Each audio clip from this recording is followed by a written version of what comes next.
ሰላም ጤና ይስጥልን እንደምንላችኋል አሁን ወደ ሰዓቱ የስፖርት ዜናዎች አልፋለሁኝ ሙሉጌታ ክፍሌ ከዜናዎቹ ጋር አብሬያችሁ ቆያለሁኝ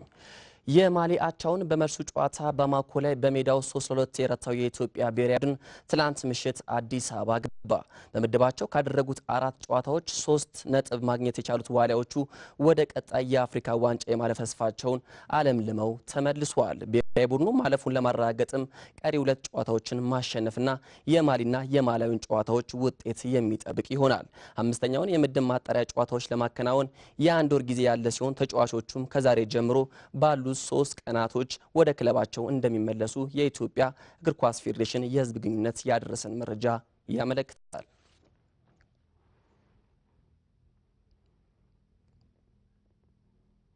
እየተካሄደ ባለው የአዲስ አበባ ከተማ ካስትል ዋንጫ ኢትዮጵያ ቡናና ኢትዮጵያ ንግድ ባንክ አንደኛና ሁለተኛ በመሆን ወደ ግማሽ ፍጻሜው አለፉ የኢትዮጵያ ቡና አሰልጣኝ ጥላውን መንገሻ የአዲስ አበባ ስቴዲየም ለጨዋታ አመቺ እንዳልሆነ ሲጠቁም የደቢቷቸው ንጉሴ ደስታ በበኩሉ ከዚህ በላይ በሲቲ ካፕ ጨዋታ ውስጥ መቆየቱ ጠቃሚ አይደለም ብሏል ግርማ በቀለ በዘጠነኛው የአዲስ አበባ ከተማ ዋንጫ ትላንት የምድብ አንድ የመጨረሻ ጨዋታዎች ቀጥለው ተካሂደዋል የአዲስ አበባ ከተማ ዋንጫ የሁለት ጊዜ ሻምፒዮኑ ኢትዮጵያ ቡና ተጋባዡ አዳማ ከነማን 1-0 በመርታት በሁሉም ጨዋታዎች አሸንፈው ምድቡን በበላይነት አጠናቋል በመደበኛው 90 ደቂቃ ምንም ግብ ባልተቆጠረበት ጨዋታ ሚካኤል በየነ በማከነው ሰዓት ነበር ብቸኛው ኳስ ከመረብ ያገናኘው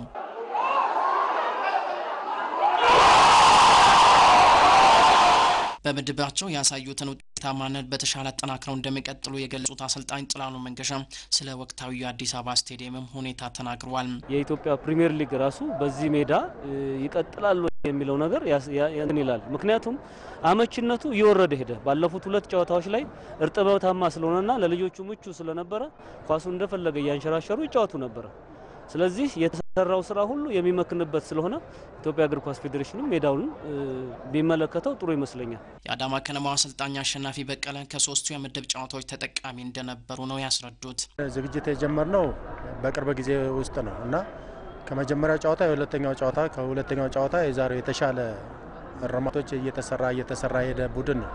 ስለዚህ እነዚህ ስህተቶቻችንን ጠጋግነን ለሚቀጥለው ውድድር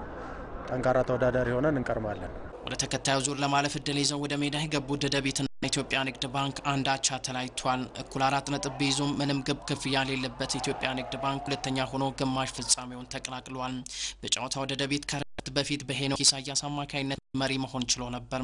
ከኢትዮጵያ ቡና በነበረው ጨዋታ ዳዊት ፍቃዱን በቀይ ካርድ ያጣው ደደቢት ትላንትን በሁለተኛው አጋማሽ አስቻለው የማነን ማጣቱን ተከትሎ ብልጫ ተወስዶበታል ያቻነቷን ግብን በፊሊፕ ዳውዝ አማካይነት ተቆጥሮበታል ኢትዮጵያ ንግድ ባንክ በቀጣዩ ዙር ከምድብ 2 አንደኛ ሆኖ የሚያልፈውን ክለብ እንደሚያገኝ አረጋግጧል ጨዋታዎቹ ቡድናቸውን ለፕሪሚየር ሊጉ በሚገባ እንዲያዘጋጁ እንደረዳቸው የተናገሩት አሰልጣኝ ጸጋዬ ኪዳነ ማርያም ስለ ቀጣዩ ጨዋታዎች ማስተያየት ሰጥቷል ግማሽ ፍጻሜ ውስጥ ገብተናል ከዚህ በኋላ ባለን ጨዋታዎች ደግሞ አሸንፈን ደግሞ የዋንጫው ተፎካካሪ ማን ሆነበት ምክንያት የለንም የደደቢቷቻቸው ንጉሴ ደስታ ከዚህ በላይ ውድድር ውስጥ መቆየቱ ከጥቅሙ ጉዳቱ እንደሚያመዝን ነው የተናገሩት እንግዲህ ፕሪሚየር ሊጉ የሚጀምረው ከአንድ ሳምንት ነው የቀረው እዛ ላይ አብዛኛው ተጫዋቾቻችን አሁን በዚህ ጉዳቶች ስላሉ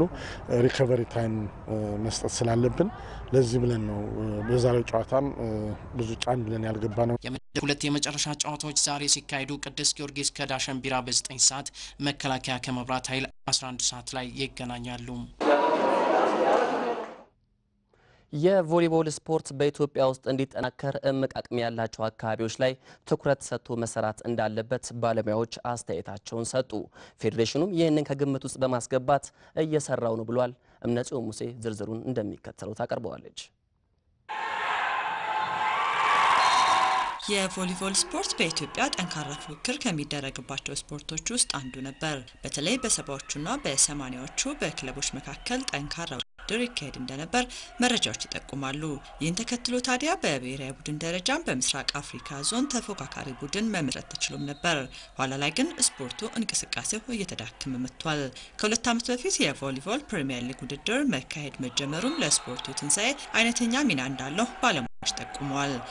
በተጨማሪ ፌዴሬሽኑ ክለቦች በየክልሉ እንዲቋቋሙ ማመቻቸት እንዳለበት የጠቆሙት የስፖርቱ ባለሙያዎች እምቅ ክህሎት ያላቸው ክልሎች ላይ ትኩረት ተሰጥቶ መሰራት እንዳለበት አስተያየታቸውን ሰጥተዋል የክህሎት አካባቢዎችን መርጦ በፕሮጀክት መልክ አዘጋጅቶ እዛ ላይ አድምቶ ለመስራት የተደረገ ሙከራ የለም። ታይለንት ኤሪያዎች አሉ፣ ፖቴንሻል ያላቸው ኤሪያዎች አሉ። ሙያተኛ እዛ አካባቢ ሄዶ ብሰራበት በጣም ውጤታማ ይሆናል ብዬ እምነቱ አለኝ። ታለንትድ ኤሪያ ተብሎ የሚመረጡ ኤሪያዎችን እሱ መመረጥ አለበት። ምክንያቱም ታለንትድ ኤሪያ በሌለበት ቦታ ላይ ምንም ነገር የምታመጪው ውጤት አይኖርም ማለት ነው። የቮሊቦል ፌዴሬሽን ዋና የስራ ሂደት ዳይሬክተር አቶ ዳንኤል ዳኜ በጉዳዩ ላይ ግንዛቤውን ይዘናል፣ ወደ ተግባር ለመግባትም ተዘጋጅተናል ብለዋል። ፖቴንሻል ኤሪያዎቻችን እነማን ናቸው በመልከት እነሱ ጋር ወደዛ ወርደን እንስራ የሚለው ነገር የጋራ ግንዛቤ ፈጥረናል። ኦልሞስት እሱ ኦልሬዲ ተለይቷል፣ ወደ ተግባር እየተገባም ያለበት ሂደት አለ። ግን የተጠናክሮ መሄድ እንዳለበት ያው የጋራ እንትን ነው። እውቀቶች ከውጭም ከውስጥም ተጠቅመን ለውጤታማ ለመሆን የምንጥረው ኦልሞስት እዚህ ላይ እንቅስቃሴ እያደረግን ያለነው።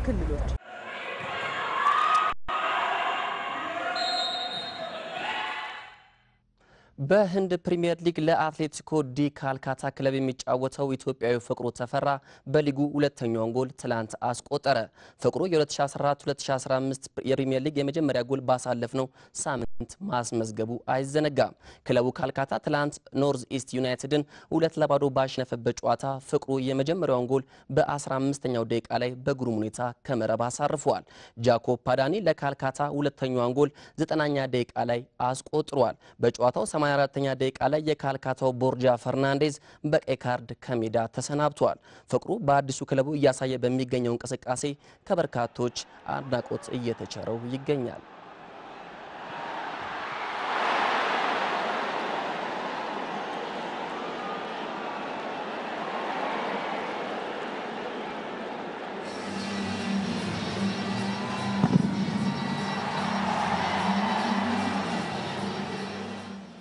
ተመልካቾቻችን ለቀይ የነበሩን የስፖርት ዜናዎች እስካሁኖቹ ነበሩ። ሙሉጌታ ክፍሌ ከዜናዎቹ ጋር አብሬያችሁ ቆይቻለሁ። ጥሩ ቀን ተመኘሁ።